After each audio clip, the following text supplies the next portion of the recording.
Hi, everybody. Apologies for the false start and welcome to the full version of the Sacral webinar.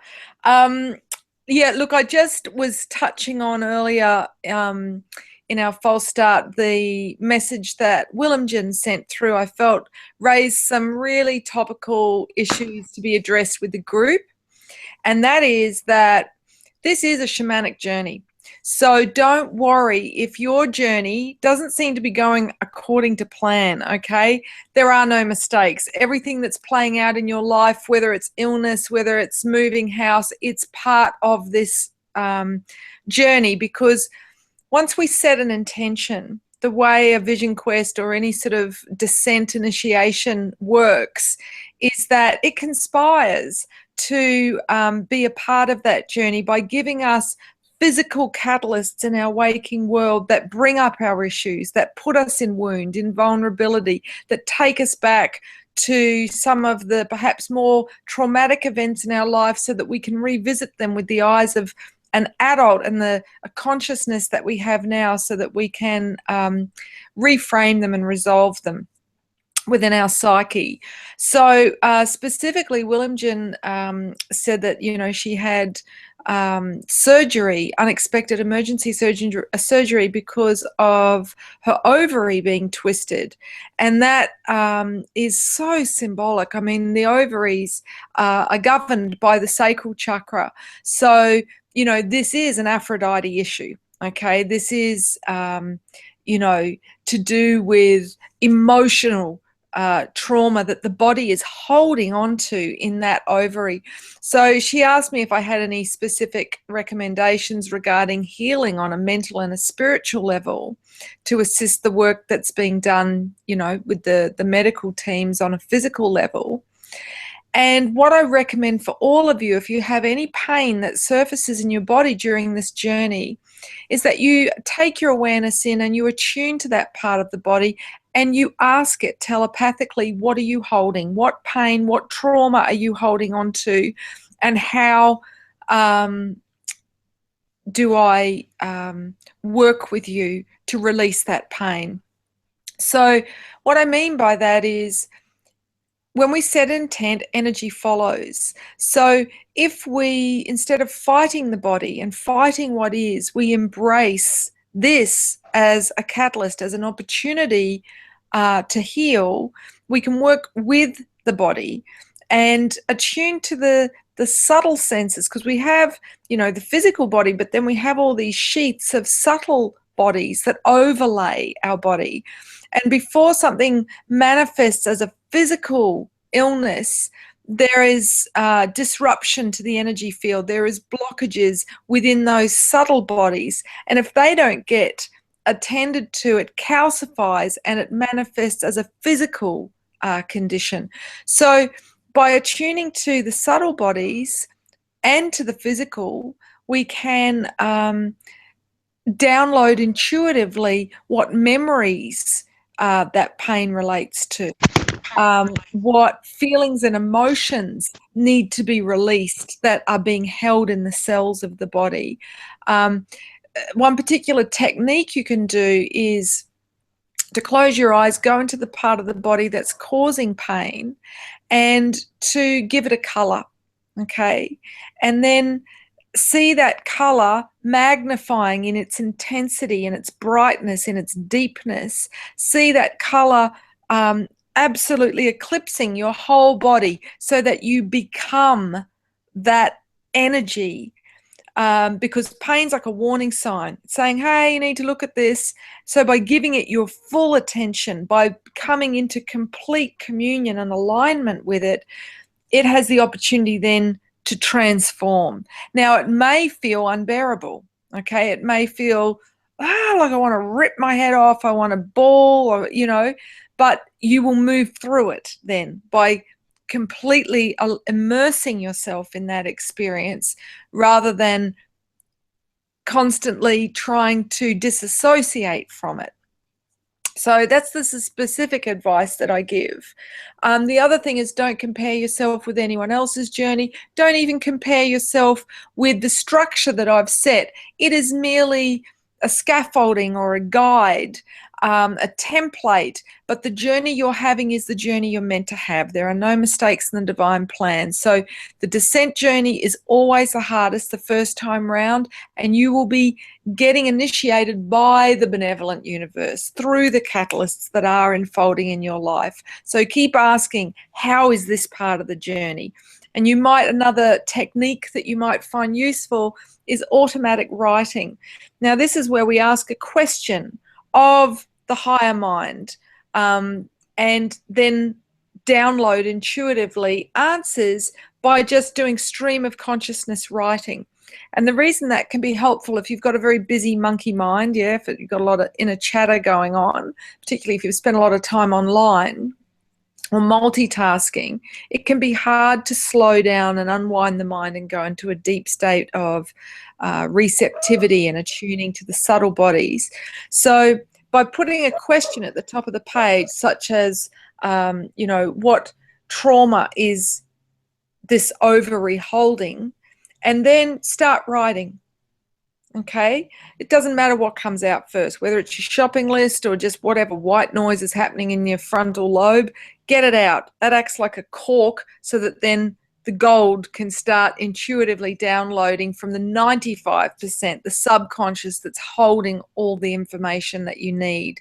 Because wherever the wound is, that's also where the healing is. All right, so we've got to re-enter the wound and midwife ourselves through it. Okay, so let me get on to what I've prepared, specifically giving you more information about these archetypes that you're working with this month. So Aphrodite, this is the wounded feminine aspect of our inner child. Okay, I was saying in the test, well, not test, but the aborted earlier version of the webinar, this is the age of 7 to 14. So you may find that you have dreams and memories surface about what was happening for you at that age, okay? What were the feelings that you were experiencing?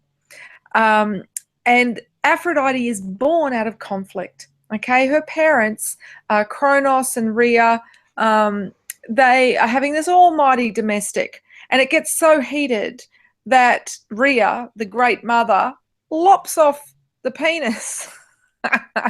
Sorry, very Lorena Bobbitt for those that are aware of the woman that did that. I think it was the 80s or early 90s, and tossed it out the car window. Very nice. But anyway, point being, she is born out of the conflict of her parents.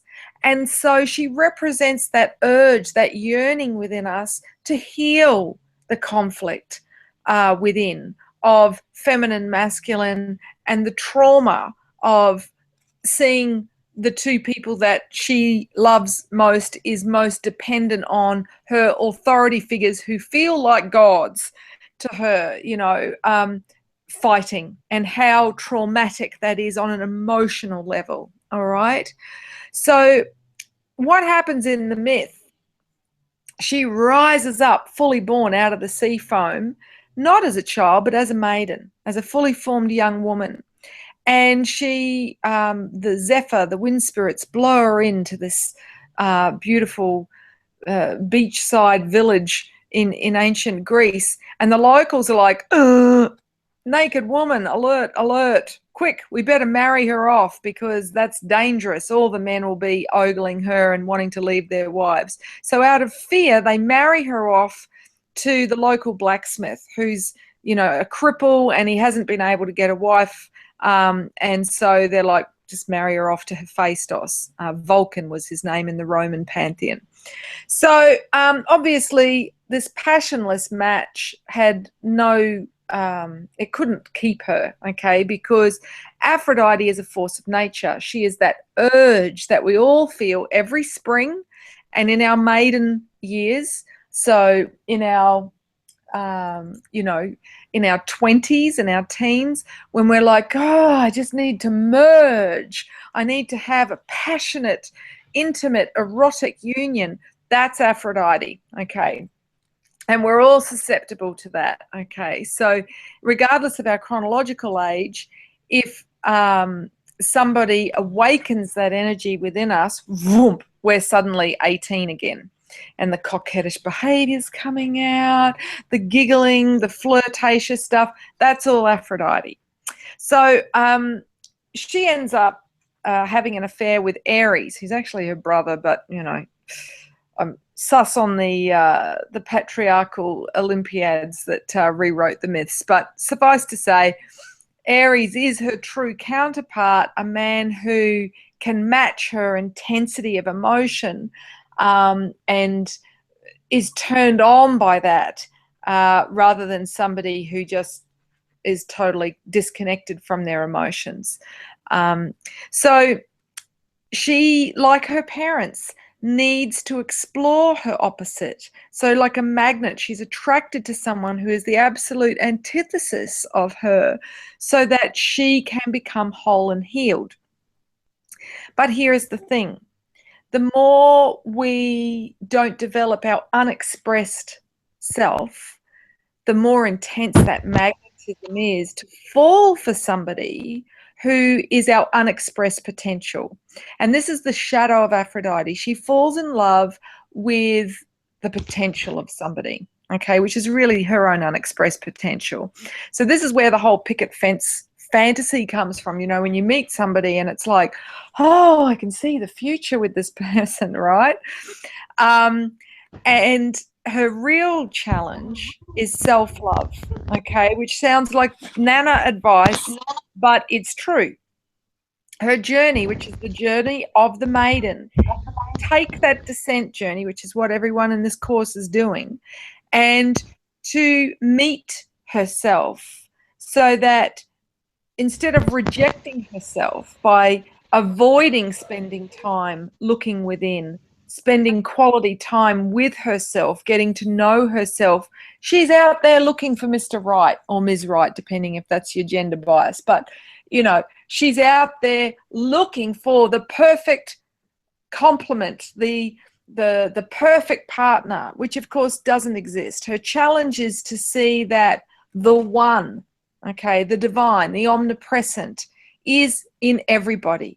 So whether she's interacting with a butterfly or a kitten or her neighbor or her sibling, she's able to connect with the divine or the one in whomever is in her present moment, rather than searching for the love object that she will put her devotional heart onto and then be addicted to emotionally, okay? And this is more addictive than heroin. Not that I think I did try it once inadvertently off the original Doctor Who at a New Year's Eve party in London. Didn't know any better. Anyway, that's a side story. But the point is, if we don't place our devotional heart onto the one, okay, the omnipresent one that is in everything, we are a danger to ourselves. We are looking for someone to devote ourselves to, like Olivia Newton-John, who sings in the musical Grease, hopelessly devoted to you. That is love addiction. And we are sold in every movie and every bloody commercial pop song on the radio that dependency, that infatuation, that love addiction is love. It's not, okay? It is a recipe for pain and unrequited love, for yearning, for being lost in the fantasy realm. Okay, the sacral chakra in the Sanskrit mandalas has the moon on it. Okay, and this is kind of like, you know, in Alice in Wonderland when she gets lost in little signs and vials that say, eat me, drink me. This is also Shadow Aphrodite when she can get so caught up in just sensate stimulus. Yeah, she wants, you know, to get some of that man that looks like beefcake, yeah, or, you know, to eat ice cream that is just, you know, handmade gelati by an Italian mama or whatever. But she's always trying to fill herself up, fill her emotional center with pleasure that is, what would you say, a way of finding joy Okay, it's like, you know, chocolate releases the same endorphins of sex. You know, we can inadvertently seek out the divine in hedonistic physical pleasures. Now, I'm not saying go be an abstinent celibate. Okay, that's so not where I'm headed. But if we don't place our devotional heart onto an omnipresent energy that is all pervading in all of life, we become obsessive about food, okay, or we become obsessive about marijuana or alcohol, whatever substance rocks our world. So, yeah, the answer here is to really look at our level of emotional responsibility to ourselves and look at, okay, well, what am I pursuing as a route to happiness? Am I seeking the one? In which case, I'm always going to need to comfort myself because there's no happy ending in that. Okay, despite what, you know, Disney fairy tales and rom-coms are going to be pitching to you and programming you with. And that isn't to say there is no such thing as true love or the divine complement. There is, but at this level of relationship, if Aphrodite is driving your bus, all right, if she is the dominant archetype and she is running at the unconscious level, okay, in other words, her cup of self-love, empty. So she's looking for someone to fill that cup of self-love, someone that will remind her, validate, prove, affirm she is lovable, beautiful, and worthy of love because she doesn't know it for herself. And the more empty that cup is, the more desperate we are to find that person. But here's the thing, we seek out someone that's a mirror of ourselves, okay? And so we end up falling for people that are emotionally unavailable, okay? So the more one pines or fantasizes, you know, if you're self-pleasuring and you're, you know, visualizing and fantasizing, sending etheric energy out into, you know, the etheric planes of existence, you are fueling that addiction, okay? And by plugging in, you know, with your kundalini, with your sexual essence, it's like just amping the wattage of your addiction to somebody. So if you are, you know, just a half, okay, which is what the maiden is. She's not whole. She hasn't yet returned from her descent journey, having unveiled all the aspects of herself and found her wholeness, okay? So she is not ready for a truly sacred union. So, you know, like in the marriage, when we unveil ourselves for our beloved, this used to only be someone that had done the descent journey, who had unveiled all the aspects of themselves. You know, if we haven't done that descent journey, then we're not ready to make a commitment to somebody because we don't even know who we are. So Aphrodite, when she's immature, and this can be, you know, in the body of a 60-year-old, you've got an Aphrodite that is really 18. Okay, these are the, you know, you see it often in, say, single parents that, you know, they will put their lover before the needs of their children because Aphrodite, she got to have it. Yeah, she's ruled by desire. So, you know, this is really important that ultimately the person that we choose is, if our kids don't like them, all right, if our family doesn't like them, chances are they're not actually good for us, okay? Because the people that love us the most and know us better than anybody, they're the ones that kind of flag and say, hey, you know, dare to tell you what you don't want to hear.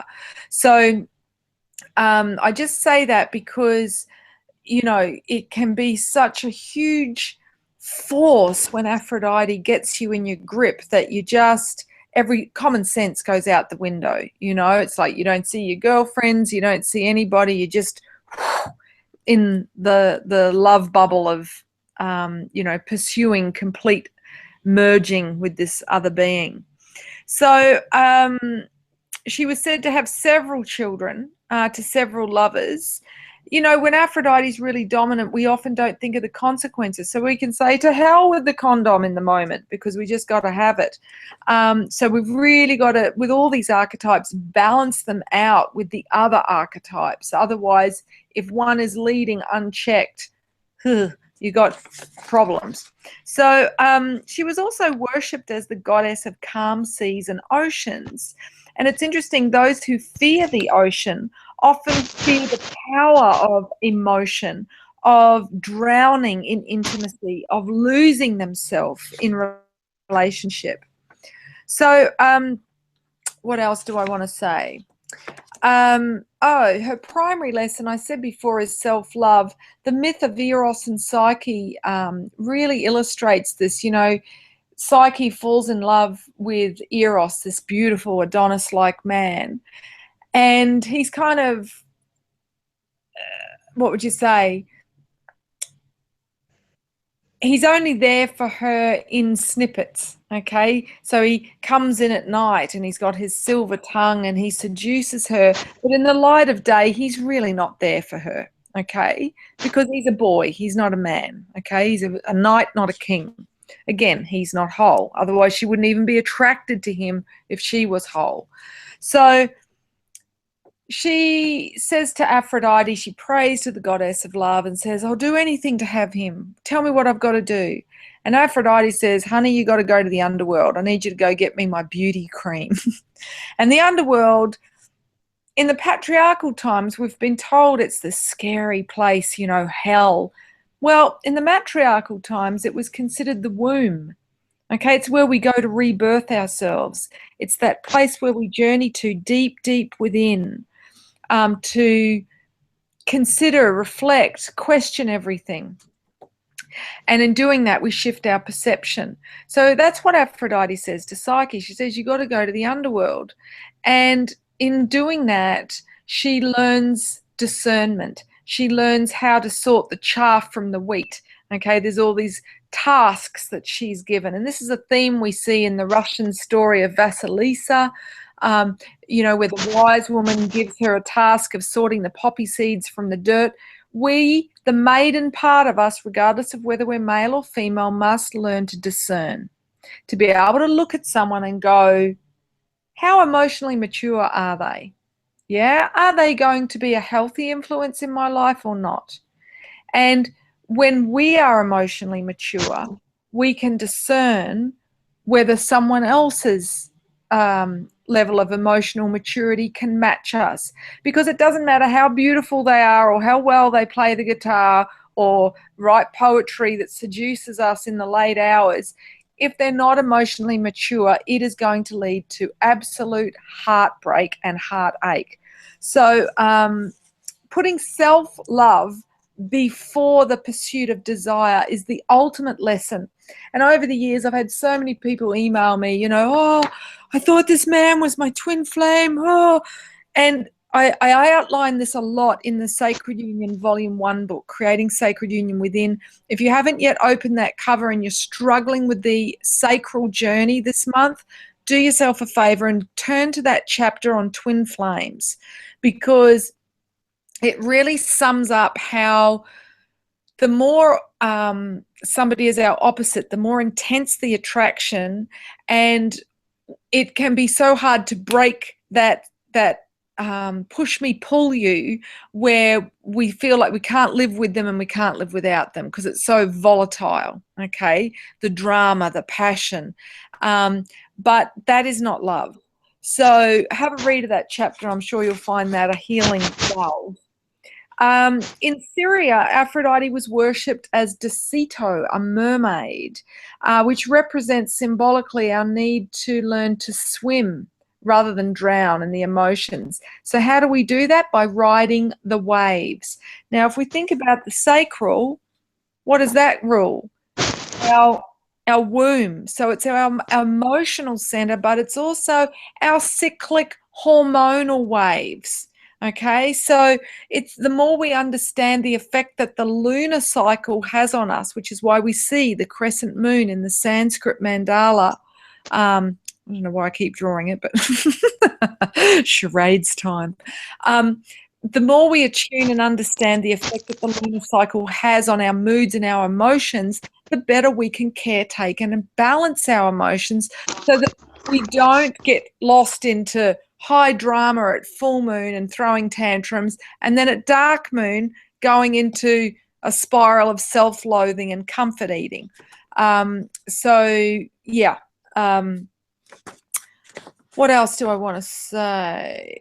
When self-love is lacking, Shadow Aphrodite tends to compensate by fantasizing about her dream lover, which is the archetypal Eros Psyche dance, or trying to fill herself up with the sweetness of life as a substitute for joy. So how do we get out of that? Well, channel your creativity, because the sacral is the creative center, okay? This is the womb. This is where we create life from. So if we want to heal, if we want to recover from a bad bust up or breakup, or if we're really struggling with self-loathing, okay, draw, paint, write songs, write music, and they don't have to be pretty. Get the pain out, okay? Anyone that's been through trauma, okay, particularly sexual, emotional trauma, it often giving it a voice through art is the first step, okay? Because it's too painful to speak the words and to relive the story, but to draw it, because the subconscious speaks in images, in symbols, it helps us to navigate our way through all the images that are still associated with that trauma that are sitting in our 95%. And it's the 95% which, impulses our reactions, okay, which drives subconsciously all of our behavior. So drawing, painting, just getting it out. Art is the language of the soul, and this is why Aphrodite was considered both the artist and the muse. So she's the goddess of creative inspiration. What does inspiration mean? In spirit. So through the act of creating, we recreate ourselves. We recreate the experience. So eventually, if you draw and write and paint and express through art everything that the soul is feeling, you will transmute traumatic experiences into acts of beauty, okay? And then through doing that, you will fall in love with your soul. You will be like, shit, man, I didn't know I had that poem inside of me. You tap your genius, okay? And through revealing the soul to yourself, you then have something of great beauty to share with a beloved in your next courtship. To be able to say, I'd love to share this poem that I wrote with you. Okay, rather than, oh, I don't know, what are we going to do? Oh, just watch a movie, I guess. Yeah, you're actually then sharing your soul so that you can have a soul-fulfilling, soul connection with another person. It starts with us having that with ourselves by turning within. So for this month, when you're working with Aphrodite, I recommend unplugging from romantic comedies, from any TV serials that, really plug you into drama, to living through fabricated drama. It's a distraction, okay? And we have enough drama within ourselves. We only create or plug into other drama if we want to avoid feeling our own drama. Okay, but ultimately we need to resolve our own drama, okay, if we want to feel peaceful emotionally, and we want to be freed of substance abuse and, serial infatuations or codependency, where we live through another person. So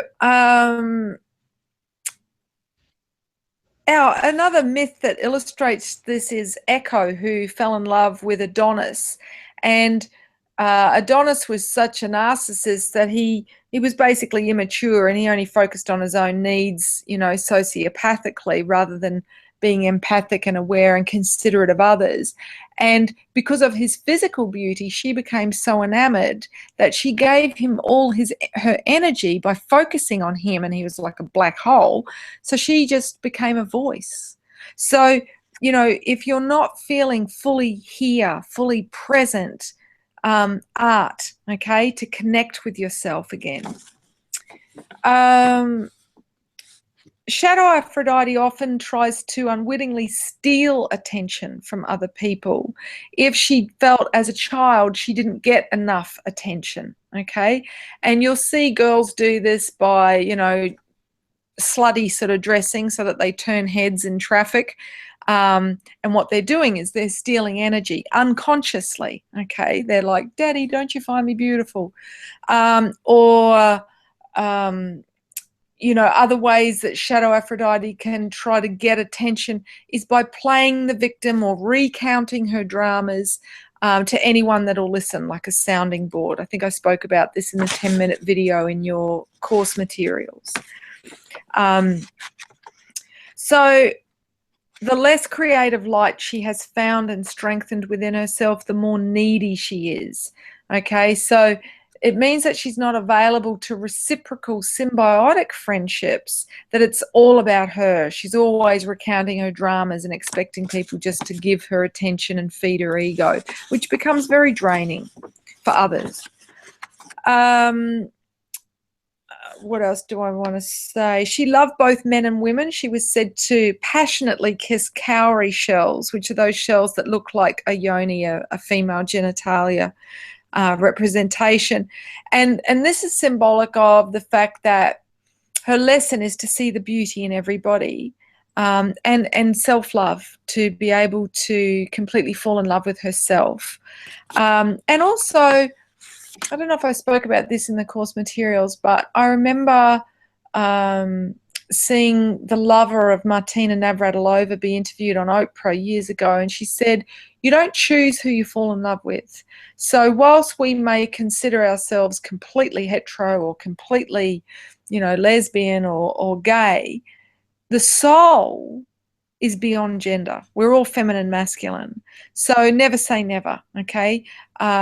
It is about, you know, ultimately your soul partner is someone that the ego would go, I wouldn't choose that, okay? Whereas if your ego is driving the bus, your ego will choose someone which looks good but makes your soul miserable, okay? There's the difference.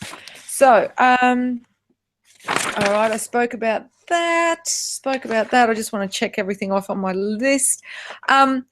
Aphrodite, since she's the goddess of inspiration, can make mundane things seem absolutely magical. So children are magnetized to her, and so are people whose inner child is dead. Okay, so, you know, the sort of the businessmen that have no playful joy in themselves, they will often be attracted to a very nubile young girl, 20 years their junior, because what they're really attracted to is the sense of innocence and spontaneity and play that they've lost within themselves. So they want to possess it physically.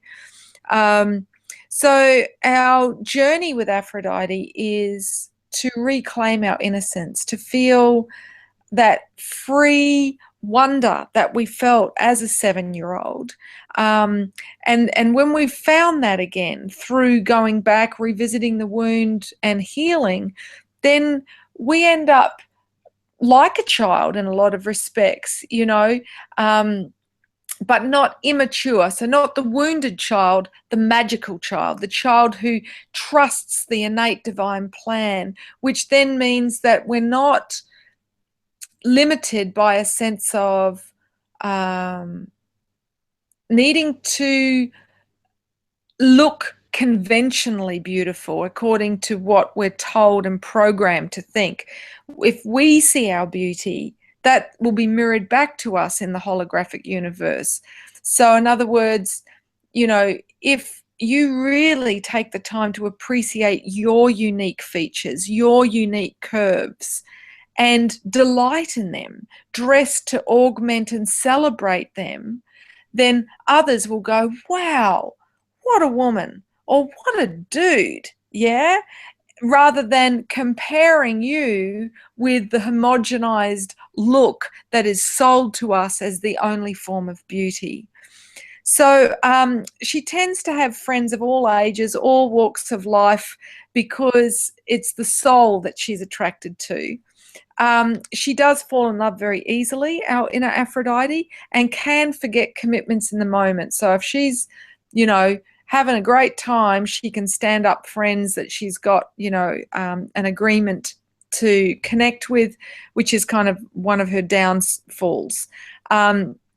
She can also be a bit of a child in an adult world when she's immature. So overspend on clothes, max out the credit cards, because she's putting her desires, which is a need to be loved, a need to be seen, a need to be validated as lovable and beautiful, before her survival needs. Okay. She laughs easily, so this helps us to feel young at heart. She has a sparkling wit and repartee in social situations. She can be the life of the party, and really enamor others by fully appreciating them in the moment. Yeah, so Aphrodite is the part that will really focus on somebody, give them their her full attention, so that they in that moment feel truly seen, truly heard, truly understood. And when we feel truly seen, we feel truly loved. And this is why people fall in love with her. And she'll often leave a path of heartbreak behind her, because she was like, I was just, having a wonderful moment with that person. I felt really connected to them, but it doesn't necessarily mean that she wanted a relationship with them. Whereas other people, might feel, God, that was the first time someone really paid me their full attention, or really heard me, really saw me, and so they fall in love. So she's often portrayed in partial states of undress, clothes slipping off her shoulder and things like that. In the myth of Paris, there's a story that goes, there were three goddesses: Athena, who's the archetypal, career woman that we get to next month; Hera, the archetypal wife; and Aphrodite, the archetypal goddess of love, the maiden. And they said, as a bit of a game to Paris, this young shepherd who they came across, we want you to judge us as a beauty contest, okay? Which goddess would you have as your wife? And Athena said, if you choose me, you'll never lose a battle. Hera said, I can't remember what she said, if you choose me, something about being a loyal wife, I think. And Aphrodite just took her kid off, and he goes, oh, I'll have that one, please. And basically what that story means is, what is so irresistible is that she is prepared to be 100% open and transparent. So because she is emotionally intimate, by telling people everything with no editing, people feel a sense of bondedness. They feel like they can see themselves in her exposed vulnerabilities. So, which is that innocence of the child that doesn't cover up with psychic armor. And that's very endearing. Okay, if we want to, what would you say? Fill that cup of self-love in a practical way.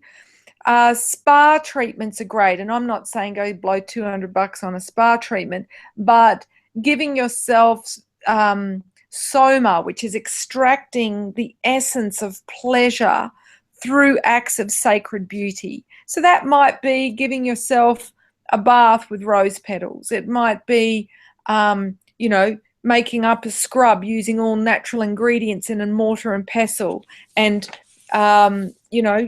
exfoliating all over, or giving your hair a hair mask with, avocado and honey and all natural ingredients. Aphrodite has been hijacked by the beauty industry that uses toxic chemicals, that tells women to carve themselves up like Frankenstein's bride. This is not beauty, okay? This is an aberration, okay? It's the mind in pursuit of perfection, which is an ideal that can never be attained and takes us further and further away from appreciating our natural beauty. So gift yourself some deep pleasure in your body.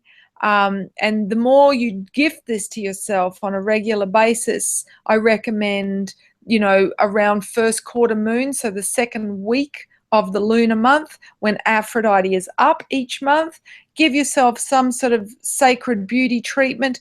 You might want to meet up with girlfriends and make it something where you swap for each other, because it's even the simple act of brushing someone's hair or braiding somebody's hair, or, you know, I go down to the hot springs, there's the hammam, and we use pumice soap with my girlfriends and we scrub each other down. And to be washed in a way that is nurturing is just, it's deeply healing, and yet it's such a simple thing to do. So yeah, to have a cyclic practice like that, where your Aphrodite is getting her needs met, getting that cup filled, so that she's not needing to derive all her sensate pleasure through food or through sex. Love is the ultimate inspiration for great lovemaking. Okay, let me explain what I mean by that. The priestesses of Aphrodite were those trained in the love arts that initiated people in the ancient world into the love arts, from wine appreciation to poetry to, you know, foot bathing rituals. The love arts is something that we have lost, okay? You know, it's at an all-time high at the moment with pornography, you know, a huge pandemic globally of men that are connecting with a virtual representation that won't reject them, because their own inner Aphrodite is so wounded, they're so afraid of being rejected for their true self, that they're opting for a virtual woman. And, you know, ultimately love is an essence, it's an energy. And if a union is filled with love, there it is, the lovemaking is filled with passion. It's filled with emotional connection to fuel the encounter. Whereas if there is none of that, it's like trying to get a fire started with wet sticks. Yeah, there's no charge emotionally. And so it becomes empty, soulless, a physical act that is purely about stress relief. And this becomes ultimately draining, and it leads to nymphomania or sex addiction, where it's never enough. So you want more and more sensate pleasure, because ultimately what you're chasing is an empty experience. So if people aren't open emotionally, then the sex act is not passionate. So practice being emotionally open and intimate with each other on the forum. Okay, dare to speak what you feel vulnerable about. Yeah, with each other, because brother-sister love is the forum, it's the platform for us to then practice that with our divine complement, with our beloved. If we can't do that with brother-sister, we can't then take the risk when the stakes are higher in sharing and exposing that with our opposite.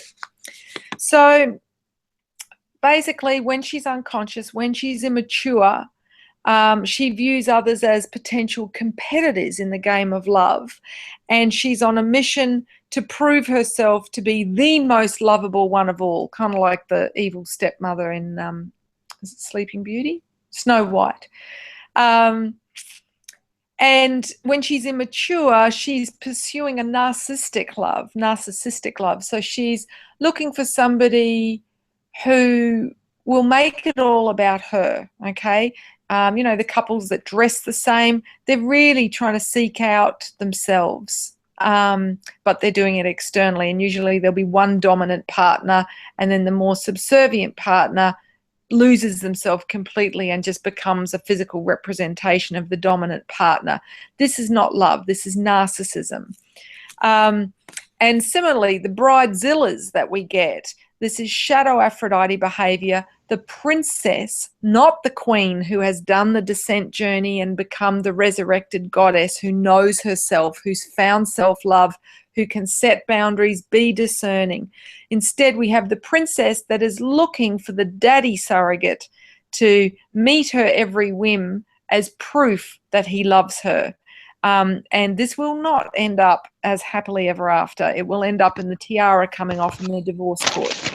So that's Aphrodite in a nutshell. Let's move on to Aries, who is the masculine representation of the wounded inner child.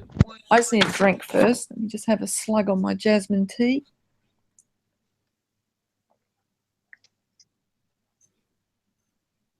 I'm talking really fast, so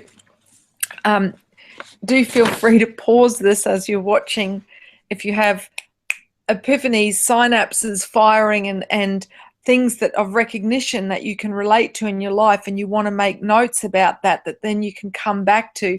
I've just made a lot of notes in preparation for this session, so at least watching the video recording, you can pause it as needed, because those moments, that's where the gold is. Okay, so the patriarchal version of Aries tells us that he is the god of war. Now, the patriarchal era has not honored men any more than it has women. Okay, this is a very negative portrayal. Aries is about action, right action. Now, we just had the full moon in Aries on Sunday here in Australia. For those of you on the other side of the date line, it will have been Monday. So this is the energy that's really pronounced right now, where, you know, for this whole lunar month, because the moon waxed to full in his sign, we'll really be feeling this archetypal energy evoked, not just within ourselves, but in those around us. So the question that we need to be asking is, how can I take right action?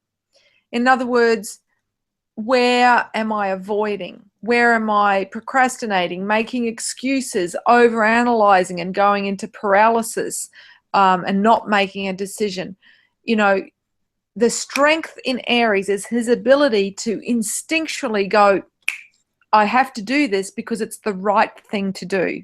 Okay, he is the archetypal hero, the one who just responds with what is the right thing to do in a situation. So, you know, we've been told more and more that superheroes have superhuman strengths.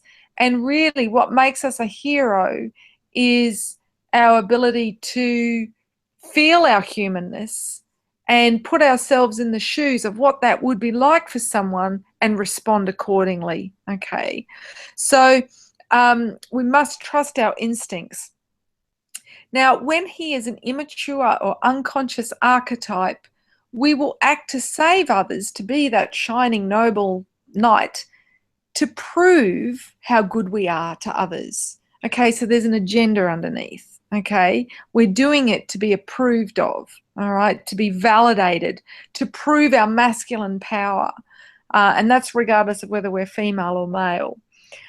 Similarly, we might try, if we're male in particular, or if we're a woman that's been so injured in her feminine that she's operating out of her masculine energy polarity as her dominant gender, we might bulk up, okay? We might drive a hotted up car. We might try and excel on the sports field to prove our masculine power. These are all gestures done by an immature man, okay? Because a true man, again, has been to the bottom of the well, seen his vulnerability, and accepted it, integrated his opposite, his inner feminine, and returned to be whole. So he doesn't have to do these big grand gestures of bravado to try and convince himself and everybody else that he's truly a man. That's immature. If he enjoys doing sports for the sake of doing sports, that's a different thing. If he enjoys tinkering with cars and, you know, horsepower, that's a different thing. It's the motivation behind it, okay, rather than the action itself.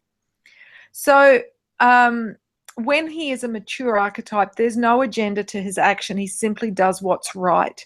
Okay, so in the split-second moment, he doesn't think of himself. He thinks of that child in the burning house, and he's already up the ladder.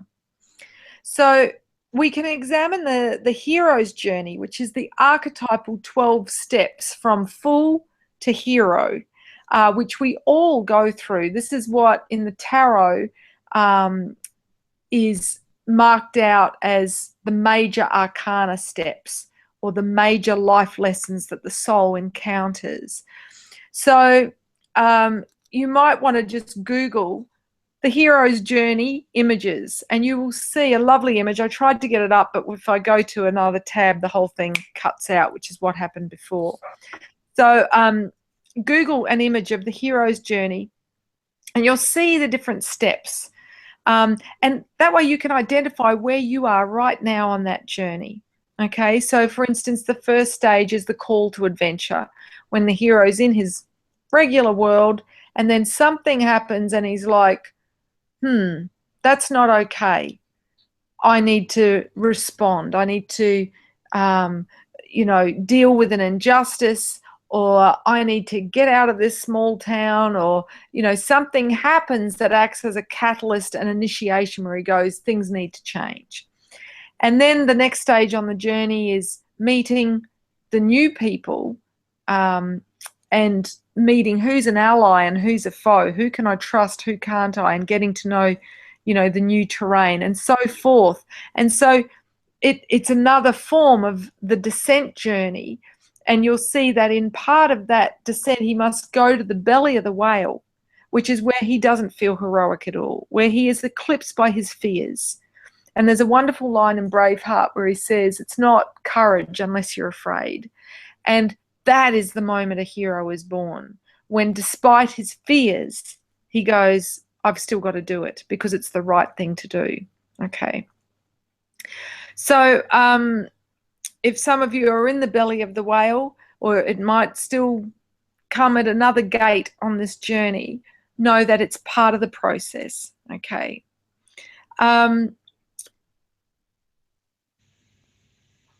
If we have a lot of Aries in our natal chart, chances are you're going to have a very strong Aries archetype. And Aries, the sign, is a cardinal sign. It's the first of the 3 fire signs, so it's an initiating energy. So if you have a lot of Aries, or a lot of things in the first house, which is ruled by Aries, and you can get a chart done for free at astro.com, just punch in your birth date, time, and location.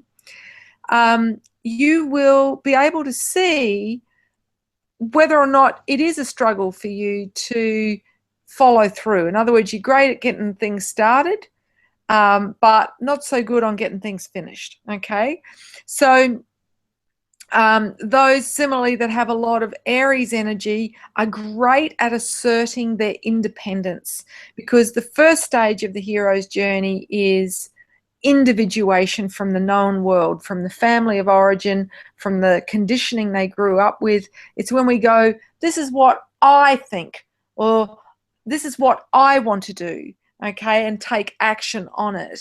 So that's the challenge this month, to go, what am I feeling to do, and follow through on it with action. Don't just think about it.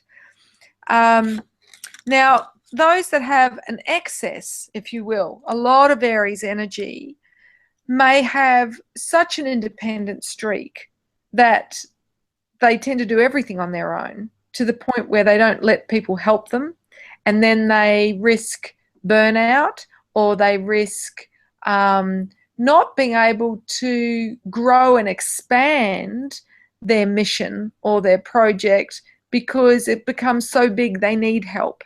But if they're completely afraid of, losing their power, or losing their independence, if they cooperate, collaborate with others, then they unconsciously will keep others at bay and struggle on and do things tougher rather than smarter.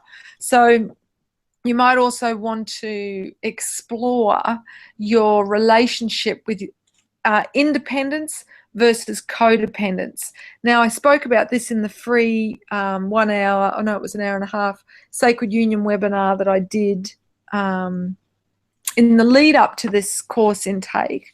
For those of you that saw it, if you didn't see it and you want access to that, just email us and we'll give you the link. But the point that I'm making is we tend to hide out in independence, doing everything on our own, or if we don't trust our instincts, if our Aries archetype is not developed, we will do codependency so that we don't have to risk doing things on our own. Okay, so we'll live through others, we'll satellite around somebody else trying to please them, which we speak about more in the next chakra. So the aim is to be interdependent.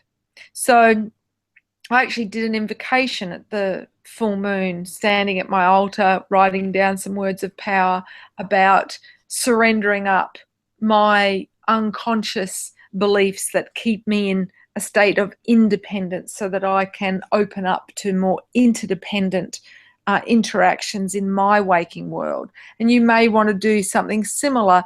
Intention is very powerful. And now that we're in the 2 weeks from full moon going down to new moon, it's a time of releasing, of banishing. So to release and surrender up anything that's limiting you from being interdependent is time well spent.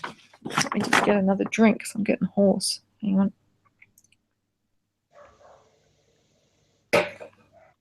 Okie dokie. Here's the most emotional of all the masculine aspects that make up our soul. So men in particular who have a very dominant Aries can feel deep shame at being so emotional and being ruled by their emotions, that they find it hard to use rational discernment and can get tongue-tied and find it very difficult to communicate because they get so overcome with big emotion. And for men that are conditioned to think only anger is a masculine form of emotion, they can erupt like the Incredible Hulk. That's Shadow Aries, classic, or Dr. Jekyll, Mr. Hyde stuff. So, you know, in the shadow, he doesn't know his own strength because he hasn't developed inner strength to match his brute force. And so he can inadvertently hurt the people he loves the most by throwing a tantrum like an immature child, but with the force of a man. So, and of course, women can do that as well, okay? Children, teenagers, doesn't matter on the age group, if the Aries archetype is immature. Action is what empowers our masculine side. So if you're somebody who tends to be passive, okay, who tends to let others lead, and just goes along with what everyone says because you don't want conflict or whatever, action, the more you learn to take action, the more you'll empower your masculine side so that you're more balanced. You know, Aries was said to carry the staff of manhood like a big phallus, okay? So sport is another way to activate our Aries energy.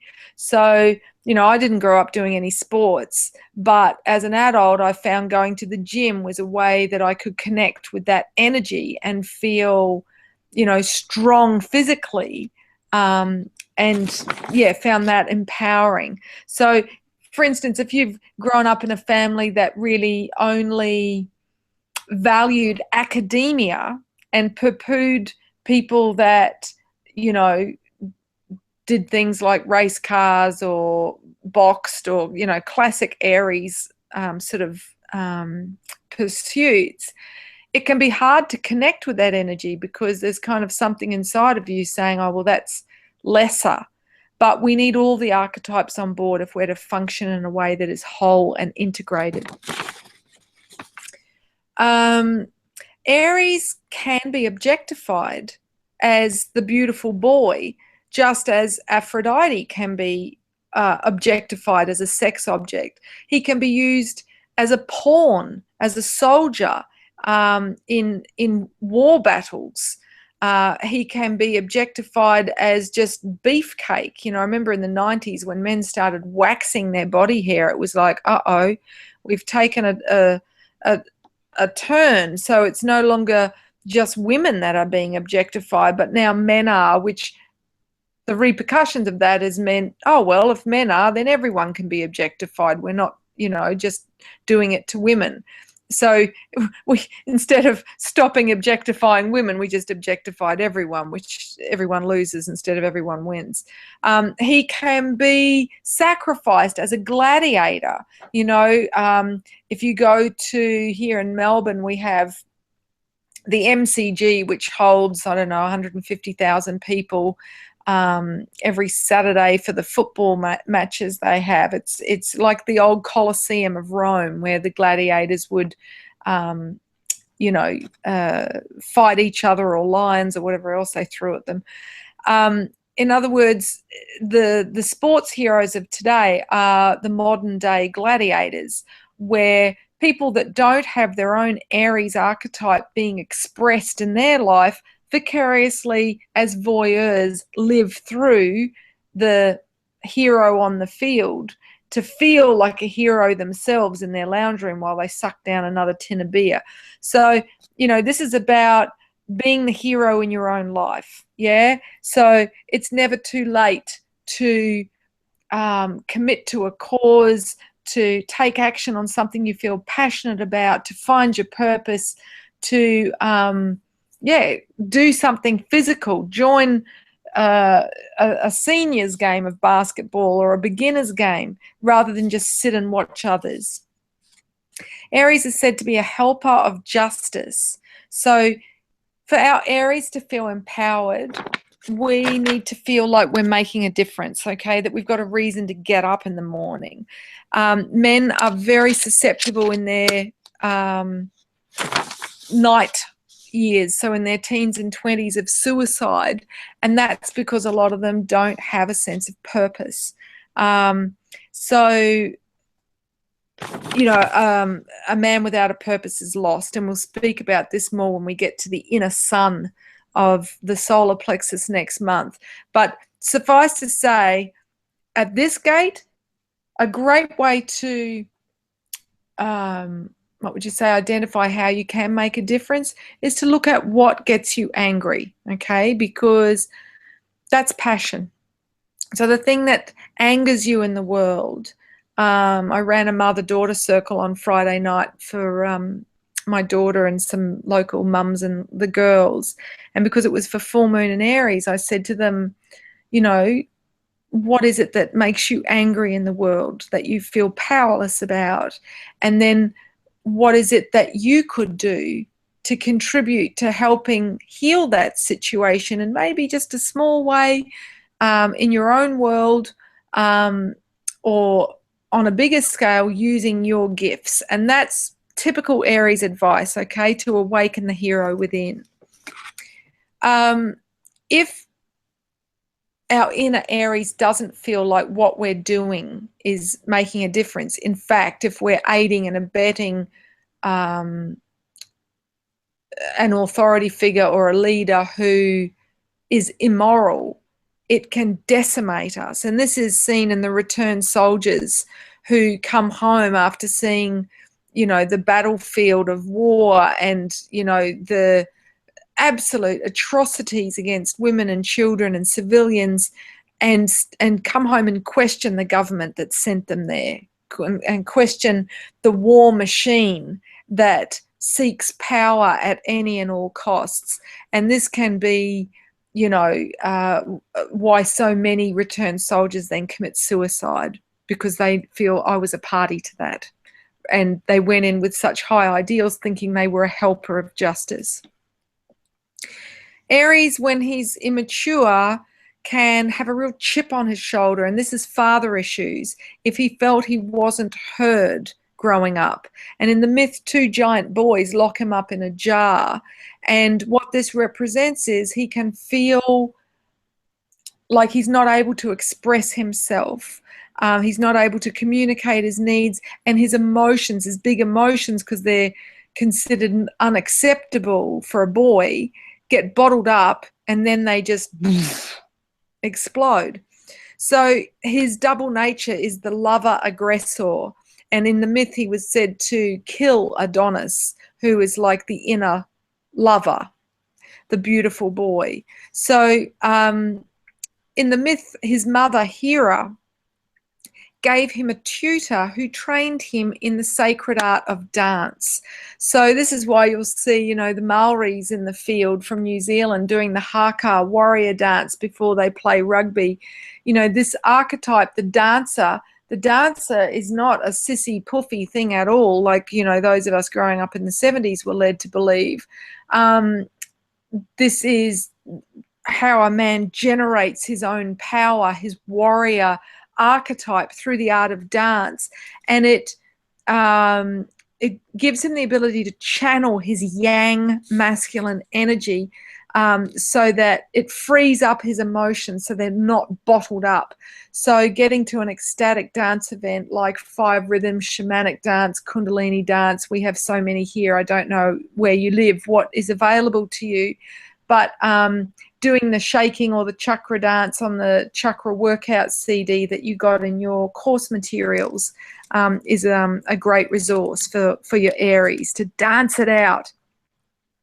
It also helps our inner Aries to learn to read body language. The most famous book was the book by Alan Pease, Pease. But the more we can read our own body language, it helps us to go, oh, okay, I just crossed my legs. What was the last thing that was spoken? So my body went into shutdown. It helps us then to go, okay, what am I feeling right now? What do I need? So that we don't fear our emotions and therefore suppress them to the point where we bottle them up. A mature Aries thinks and serves the whole rather than just his self-interests. In other words, when he is young and immature, he is all about the glory, okay? He wants the big trophy. He wants the girls. He wants the reputation. When he's older, it's about the bigger picture that he's serving. So his challenge is to go from the disempowered boy or soldier who does what he's told or rebels completely against authority to becoming the self-possessed warrior who then can become the courageous leader who leads from the heart. So to become the self-possessed warrior, he needs to awaken the rainbow warrior within, who is the one who takes up the conflict at the 7 gates, whose main objective is to heal himself, knowing that if he is coming from wound, his words and his actions will wound others. Whereas if he takes up the fight within and heals that chip on his shoulder, he is then going to have far more impact with positive actions in the world. When he's immature, he can seek out battle lust to prove his manhood. So he'll go pick a fight in a local bar, or he'll go to war in order to prove he's a man by shedding blood or risking his life. Or reckless behavior, okay, which is the sort of unconscious rites of passage of gangs, or just, you know, youths, lost boys. So this is more extreme if he's grown up in a household where he was told being a man is being the opposite of being a woman. In other words, if he perceives that his own feminine side is something he must hide, be ashamed of, suppress, see as a weakness, he will become an ogre that oppresses the feminine, not just in himself, but externally in others. Be that in other men by bashing up gays in parks, or by being abusive in domestic violence situations with partners if he doesn't get his own way, being a bully because you know, he is disconnected from his feminine side, from his empathy, from his emotional maturity. Another challenge for him is to articulate his feelings rather than just unconsciously acting out like a child, to think things through. So this is when we get to the next month, the solar plexus archetype of Apollo, who is very rational, The more that we develop that rational aspect, we balance out just being ruled by our emotions and reacting, which creates drama. Those with a strong Aries show their love through action. Okay, these are the men that will wash your car rather than tell you they love you. It is great to look at someone's actions because, after all, actions are more powerful than words, but it's about actions matching words. Okay, so when a man is immature, he'll tell you whatever he thinks you want to hear, whereas when he's mature, he'll follow through with action. Men that don't take responsibility for their anger and their frustrations in life and suppress it with fire, water, alcohol, and don't allow themselves to express the full spectrum of their emotions, they end up carrying so much anger in their body, they're like a ticking time bomb, and someone's only got to look at them or say something and boom, they're detonated. So they can have a very threatening, energetic presence, like a pressure cooker. So questions that you might want to ask, self-examination questions you might want to journal this month for your Aries. How did you feel overlooked, unloved, or rejected by your dad growing up, or the person that was your male role model? Might have been a stepdad or even a male teacher if there was no man in your home. How does it feel having a chip on your shoulder? Whether that's anger towards men in general or authority figures. Okay, the first step is in acknowledging whether or not you do have a chip on your shoulder, where you are projecting unexpressed anger at your father onto the collective. And did you feel sacrificed? Okay, did you feel others lived out their need for glory through you? Okay, such as the parents that have huge expectations of their child to, perform, such as on the sports field? Or do you have memories of being punished for expressing big emotions as a child? Okay. So, yeah, look, that's pretty much it. I hope that's been enlightening and given you a lot of food for thought. And, yeah, just know that whatever is coming up for you, it is part of the journey. If you've got a lot of emotional trauma from your past, it will be a very challenging month, okay? So allow yourself to feel and express it in a safe space as much as possible. All right. Blessings and well done on journeying through the sacral. Namaste. Namaste.